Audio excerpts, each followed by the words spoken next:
মানুষের হাতে থেকেছে সৌদি আরব থেকে ইসলাম বের হয়ে ইরাকে ঢুকেছে, ইরাক থেকে বের হয়ে ইরানে গেছে, ইরান থেকে বের হয়ে পাক ভারতে এসেছে। আস্তে আস্তে ইসলাম উল্টে গেছে।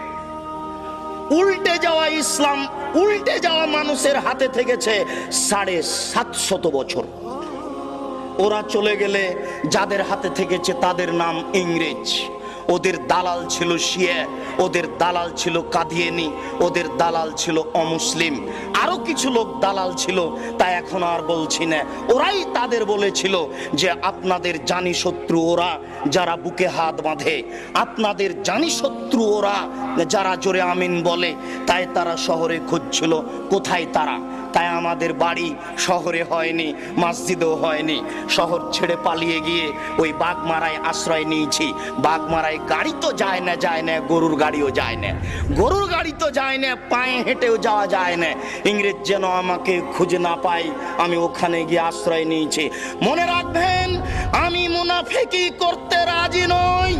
আপনার এই কাজ দেখলে আমার খুব কষ্ট হয়। ওই মিথ্যুক আপনার বুকের ওপরে মিথ্যা তাফসীর করে যায়, সে আপনার কাছে আশ্রয় পায়। আপনি জানেন না আপনার পরিচয়। আপনি সেই মানুষ, যে মানুষটা বলেছিল ফাঁসির মঞ্চে উঠে যেতে রাজি আছি, নিচে হাত বাঁধবো না। আপনি ওই সেই মানুষ, যেই মানুষ বলেছিলেন ফাঁসির মঞ্চে যেতে আছি, চুপে আমিন বলবো না।